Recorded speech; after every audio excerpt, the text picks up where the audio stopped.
Hi ಸ್ನೇಹಿತರೆ, ನಮಸ್ತೆ. Welcome back to my YouTube channel. ನಾವು ಇವತ್ತಿನ ದಿನ ಮನೆಯಲ್ಲೇ ಮಾಡಬಹುದಾದಂತಹ ಎಲ್ಲರಿಗೂ ಇಷ್ಟವಾಗುವ ಸ್ವೀಟು MTR ಗುಲಾಬ್ ಜಾಮೂನ್ ಮಾಡ್ತಾ ಇದ್ದೀನಿ. ಬನ್ನಿ ಯಾವ ರೀತಿ ಅಂತ ನೋಡೋಣ. ನಾನಿಲ್ಲಿ ಸಕ್ಕರೆನ ಯೂಸ್ ಮಾಡ್ತಾ ಇಲ್ಲ, ಸಕ್ಕರೆ ಬದಲಿಗೆ ಬೆಲ್ಲವನ್ನ ಯೂಸ್ ಮಾಡ್ತಾ ಇದ್ದೀನಿ. ನೋಡ್ರಿ, ಬೆಲ್ಲನ ನಾನು 2 ಉಂಡೆನ ತಗೊಂಡಿದ್ದೀನಿ. ಹಾಗೆ ಒಂದ್ ಯಾಲಕ್ಕಿನ ಪುಡಿ ಮಾಡ್ಕೊಂಡು ಹಾಕೊಳ್ಳನ್ರಿ. ನೋಡ್ರಿ, ಬೆಲ್ಲದ ಪಾನಕ ರೆಡಿ ಆಗಿದೆ. ನೆಕ್ಸ್ಟ್ ಇಲ್ಲಿ MTR ಪೌಡರ್ 1 ಪ್ಯಾಕೆಟ್ ಮಾತ್ರ ತಗೊಂಡಿದ್ದೀನಿ ನಾನು. ನೋಡಿ, ಅದನ್ನ ಒಂದು ಪ್ಲೇಟಿಗೆ ಹಾಕೊಳ್ತಾ ಇದ್ದೀನಿ.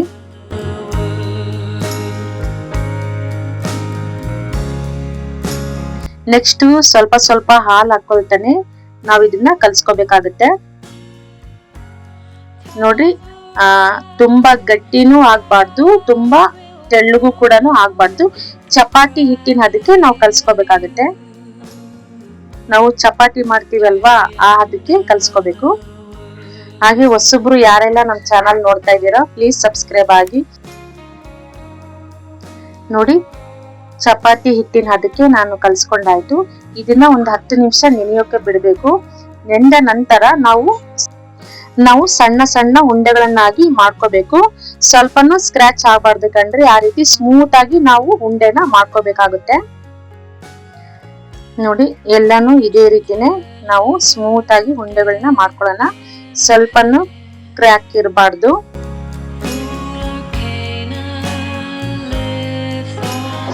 ನೋಡ್ರಿ, ಉಂಡೆ ರೆಡಿ ಆಯ್ತು.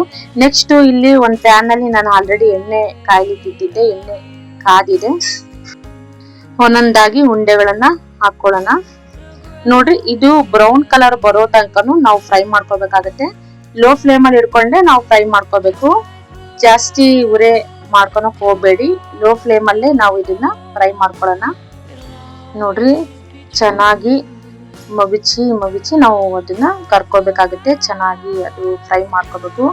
ಒಳಗಡೆ ಎಲ್ಲ ಚೆನ್ನಾಗಿ ಬೇಯಬೇಕು ಅಂದ್ರೆ ನಾವು ಲೋ ಫ್ಲೇಮ್ ಅಲ್ಲಿ ಇಟ್ಕೊಂಡೆ ನಾವು ಕರ್ಕೋಬೇಕು. ಚೆನ್ನಾಗಿ ಬ್ರೌನ್ ಕಲರ್ ಬರೋ ತನಕನು ಇದೇ ರೀತಿನೇ ನಾವು ಕರ್ಕೋಬೇಕು.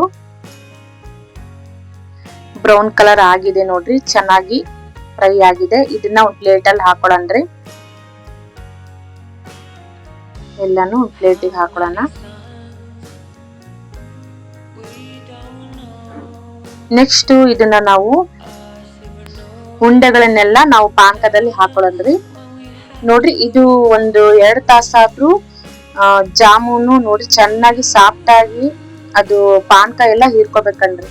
2 ಗಂಟೆಗಳ ಕಾಲ ನಾವು ಹಾಗೆ ಇದು ಪಾನಕದಲ್ಲೇ ಬಿಡಬೇಕು. ಅದು ಚೆನ್ನಾಗಿ ಪಾನಕ ಎಲ್ಲ ಹೀರ್ಕೊಂಡ್ಮೇಲೆ ನೋಡಿ, ಗುಲಾಬ್ ಜಾಮೂನ್ ರೆಡಿ ಆಯ್ತು. ನೀವು ಈ ರೆಸಿಪಿ ಇಷ್ಟ ಆಯ್ತಂದ್ರೆ ನೀವು ಒಂದ್ಸಲ ಮನೇಲಿ ಟ್ರೈ ಮಾಡಿ. ಯಾವ ರೀತಿ ಬಂದಿದೆ ಅಂತ ಕಮೆಂಟ್ ಬಾಕ್ಸ್ ಅಲ್ಲಿ ತಿಳಿಸಿ. ಈ ರೆಸಿಪಿ ಇಷ್ಟ ಆಯ್ತಂದ್ರೆ ಲೈಕ್ ಮಾಡಿ, ಶೇರ್ ಮಾಡಿ, ಕಮೆಂಟ್ ಮಾಡಿ. ಹಾಗೆ ನಮ್ಮ ಚಾನಲ್ಗೆ ಸಬ್ಸ್ಕ್ರೈಬ್ ಆಗೋದನ್ನ ಮಾತ್ರ ಮರೆಯಕ್ಕೆ ಹೋಗ್ಬೇಡಿ ಸ್ನೇಹಿತರೆ. ಹೀಗೆ ನಮ್ಮ ರೆಸಿಪಿ ನೋಡ್ತಾ ಇರ್ರಿ. ನೆಕ್ಸ್ಟ್ ರೆಸಿಪಿ ಒಂದಿಗೆ ಸಿಗೋಣ ಸ್ನೇಹಿತರೆ. ಬಾಯ್.